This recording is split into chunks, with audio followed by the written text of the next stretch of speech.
Hello everyone, welcome to a brand new series that I'm starting called Python for Beginners. Now, just to go over some structure for these videos, firstly, I'm going to be doing a lot of talking and explaining of certain topics, and if you feel the need to pause or even slow the video down, feel free to do that. I may be moving quickly through some things, so feel free to just take a pause and make sure that you really understand everything before moving on with the video. And then towards the end of each video, I'm going to be giving you an exercise, just some sort of little challenge using bits and pieces of what we have learned through that video. And it's something that you can do on your own. And I will reveal the answer to the challenge or a possible solution to the challenge before the next video. So the website that we're going to be using for this series is called Python Sandbox, and all it is it's just an editor window and an output window, and we can write code into our editor window, and if we choose to print stuff out or e- execute stuff to the console, it will print out in this output window. So it's just an input window, output window. That's all it is. And to run your code, you just press this play button.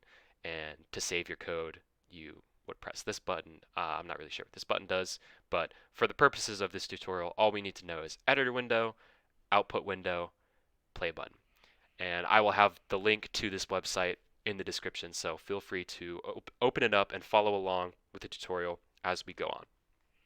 So, to get straight into it, um, let's talk about, first of all, what is coding? So, as you can see here in my window, I've got some lines of code here, and ignore this output window for now. This is just what I ran earlier when there was nothing in the window. You can see if you run it with nothing there, then there's an error. But to take a step back for a second, code is something that runs almost every single process on your computer, from moving your mouse around to typing on your keyboard and having the letters show up in the window, to web pages like this one. So for example, if I go here and I go to down here to inspect, then the side window pops up, and this is all code that is showing me how this window, this web page is being displayed. Now, you're not going to understand any of this right now, but over the course of this series and as you learn more and become more of an avid coder, then you will start to understand this, even if it doesn't make sense all at once. But it will start to make more sense as you kind of grasp the topics of coding. And I think by the end of this series, you would be able to at least understand at a high level what actually is taking place here on this sidebar, even though it may seem like nonsense right now. So, coding is something that we know runs all processes on our computer, but what exactly is coding? Well, it's just lines like this. 1, 2, 3, 4, 5, 6, just lines of code, text that we write using our keyboard. Could be anything, could just be a word like hello. This is code. It doesn't have to be structured for it to be code. Code can come in many different forms, which is what I'm about to talk about. So, for the purpose of this series, we are going to be coding in Python. So, what is Python? Python is a programming language. Now, when we think about language, we think about English and Spanish and like world languages like that. And with coding languages, programming languages, it is not very different at all. Now, with world languages like English and Spanish, they are just different ways of saying the same things. So if I wanted to say hello, that's English for hello. But if I wanted to say hello in Spanish, it's hola. It means the same thing, it just looks different. It's got a different syntax. So syntax, this is a very important idea to understand with programming languages. all programming languages, just like all world languages, you can do the same things with computer, with all languages. It just looks different. So coding in Python, you can do the same exact thing as coding in another language like, for example, Java. You could do the exact same thing, except the code, the lines of code that you write, will look very different. And this is because of syntax. Now, the reason why I chose to do Python for this tutorial is because Python is a very easy to understand language for beginners, because for the most part, Python is centered around English, the English language. And so, for example, if I wanted to print something, so print something out into this output window, then the Python function for that is just print. And so since there are these words that Python uses in English, it's a lot easier to understand for than other languages, like Java and JavaScript and C. They're more, well, I should say they're less centered around the English language, and so they're a bit harder to understand. Versus Python is just once you grasp the idea, since it's in plain English, it's a lot easier to understand. So let's get straight into what Python syntax looks like. So in Python, each line that you write will do a different thing. So for example, if I wrote this and I said print hello, and then I go to the next line and I say print goodbye. Now, since these are on two different lines, this is going to execute. So this is going to run on the computer, and this process is going to take place. And then this process is going to take place. So they won't happen at the same time because they're on different lines. This is how we order our code. This is how we say what we want to do. And I'll give a better example of how this works later once we touch on variables and those sorts of things. So we know that it's split up into lines. So each line of code will do a different thing. And it'll execute in the order that it's written. So line 1 will execute before line 2 will execute before line 3. It'll just go straight down the list and go in order. So if I ran this, and then we look into our output window, it prints hello, and then it prints goodbye. Now, this is a fairly simple concept to understand, but it's very, very important for later on when we get into variables, because there's more confusion about, okay, what happens first and then what happens next. This is being written before that, but it's appearing later in the window. And so when we get to that, I'll explain it a little bit further. Okay, so now that we've talked about syntax, the next thing that I'm going to talk about, which is a very important concept for Python, is the concept of variables. Now, before I touch on variables, I will show you what comments are. So comments are a way of writing lines of code without actually executing anything. So this hashtag sign that I put at the start of the line makes this whole line of code a comment, which means that once, like for example, if I have lines of code 1, 2, 3, 4, 5, 6, so I have a bunch of code here that's executing. When it gets to line 4, it's not going to do anything with this line. It's just going to skip to the next line. So it's going to just ignore this. And the purpose of having comments is just for the user, and it's for organizing or writing out what exactly your code is doing. So for example, I could comment here, the next line is printing hello to the console. And what the console is, when I say the console, this is just the console. It's just the output. So what we're getting in the output window. And I could even say just output. All right.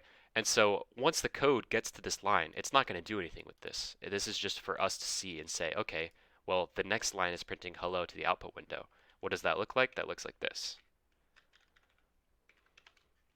right? And so when I execute this, it's just going to print hello. It's not going to do anything with this line. So when I press play, see, we can see it's printing hello, and this line is just being skipped. And so comments are a way of organizing our code and making sure we don't forget what we've written, especially when you get into more advanced programs where you're writing hundreds of lines of code. It's important to have comments just to keep track of what you're doing. So now that we've talked about comments, it's important to talk about variables. So in Python, we are going to talk about 6 important variables. These variables are strings, integers, floats, lists, dictionaries, and booleans. Now, very briefly, I'm going to go through and talk about what each data type means. But there's a very good resource which I'm going to post in the description that is from W3 Schools, and this is just a more advanced explanation of what each data type is. So strings being text type, numeric types, integer floats.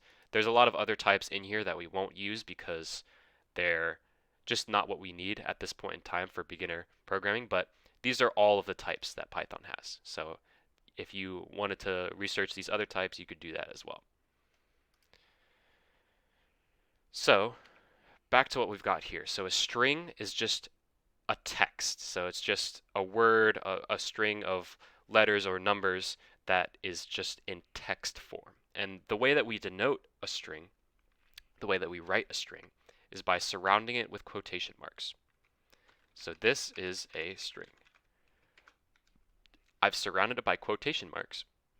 So that makes the inner contents of these quotation marks a string. Now we abbreviate strings as str just because it's a shortcut for writing, and that's just how the syntax is for Python. But strings can look like this. Strings can be just one word or one letter, like A, that's a string. Strings can be numbers, like 90. Even though it's a number, if it's surrounded by quotation marks, it's a string. Now, integers are just whole numbers. So 1, 2, 3, 4. Just any whole number is an integer. And within this interface, your integers will be purple, your strings will be this sort of brown tan color. And so that's how you can tell that it's an integer.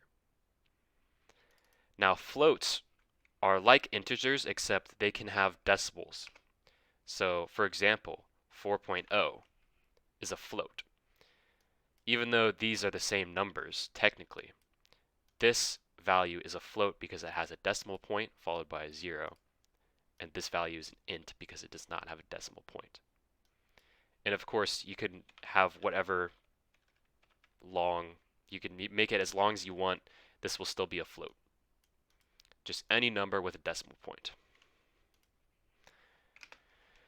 A list is a very important thing that we'll touch on in another video more, but basically what a list is just a group of objects, so a group of variables, and it's denoted by these bracket signs. So if I wanted to put all 3 of these, a float, an int, a string, if I wanted to put them together into the same kind of object and list them out, then that would be a list. So if I wanted to say hello and goodbye, this is a list of 2 strings. So these 2 are strings, and they're going into a list separated by commas. And whatever is inside of these brackets is what is contained in the list. All right, a dictionary is kind of what it sounds like. It's like a list, except there are keys and there are values. So it's denoted the same way with brackets, and we could even say hello and goodbye, and I'm going to go to the next line just so that we can keep it all together. And goodbye, it's important to have the quotation marks, except we have these colons, and then we can have another value in here. And so what this is doing is, I'll just make this 40. And so what this is doing is it's got a key that says hello and a key that says goodbye, and what these keys represent are these numbers. So if I wanted to say, hey, go into the dictionary and get me the value for hello, then it would give me the value 30. And if I wanted to say, okay, go into the dictionary and get me the value for goodbye, then it would give me 40. And so it's kind of an important data type because you can store values inside of it as keys and kind of save that data for later use and access it in an easy way. And then lastly, we have Booleans, which are, you probably have never heard of the term Boolean, but what it is it's just true or false. And so we use these as sort of conditions. So if something is true, do something, or if something is false, do something else. And so it's an important data type that we'll touch on later once we get to loops and conditional language in Python. So now that we know our types that we can have for our variables, let's talk about variables themselves. So a variable is just, you can name your variable whatever you want. Like for example, if I wanted to name a variable after myself, I could have the Elliot variable. And what the Elliot variable, how we assign something to the Elliot variable is we type in an equal sign and then anything we want. So let's say we want Elliot to equal 50. So now when I go to the next line, anytime I write Elliot in code, what it actually means is 50. So we're just assigning this value a name that we can use later on. And so if I wanted to print out Elliot, notice how I didn't wrap it in quotation marks because it's a variable, it's not a string. Since I have this Elliot assigned to the value 50, when I print it, it's just going to print 50. It's not going to print Elliot because Elliot is just a placeholder word for 50. And so let me just quickly comment these lines out so that our code can work. When I press play, as you can see, it prints out 50. And so this is what a variable is. And variables in Python, you can assign them to be anything. You can assign them to be a string. So what if I just wanted to actually just say Elliot? There we go. It says Elliot. And it could be any of these data types. You could assign any of them. So if I want it to be a Boolean, I could say it's just true, and then it'll print out true. So these are what variables are. And the reason why variables are important are because when you're writing code, and let's say you end up using a really long string. So let's say that your string is super long and it takes a while to write it out. So like in this example, the string is going off the page. Like it's such a long string that it took us a while to write it, and it's just a big long thing that we don't want to have to deal with. And so if we need to use this string later on in our code, we don't want to have to write it all out all over again, because that would take a lot of time and it would just look messy. It wouldn't make our code look good. And so what we're going to do is we're going to assign it to a variable called Elliot. And so now this word Elliot, all it's doing is it's saying, okay, it's just going to hold this string. So anytime I use Elliot, it's just going to print out this string. So when I press play, there we go. It just prints out the string signed to Elliot. And so that's why it's useful is we want our code to be organized and we don't want to have to write things that we don't need to. Now with variables, you can also do things like in math, variables are used as placeholder terms for numbers. And so you can do the same thing, like A is equal to 6, B is equal to 5. And so we want to print out, okay, A plus B. Now, this isn't going to print out AB, it's going to print out 6 plus 5, which is 11. And so this is another useful way to use variables in our code. Okay, so we've talked about a lot of different things, and so what I'm going to do now is I'm going to give you some freedom to write your first program. Now, all that a program is it's just lines of code that you can execute. So what I want you to do, here's your challenge. I want you to print out the string hello world without directly putting hello world into a print statement. Now, if you remember what a print statement is, it's just the word print with parentheses, and whatever we want to print out goes inside the parentheses. Now, the challenge is you want to print out hello world to this output window, but you can't write the words hello world in this print statement. You have to find another way to print it out without putting the words directly in here. And so at the beginning of the next video, I'll reveal the solution and we can discuss how we got there and then move on with the next topics. So thank you for watching.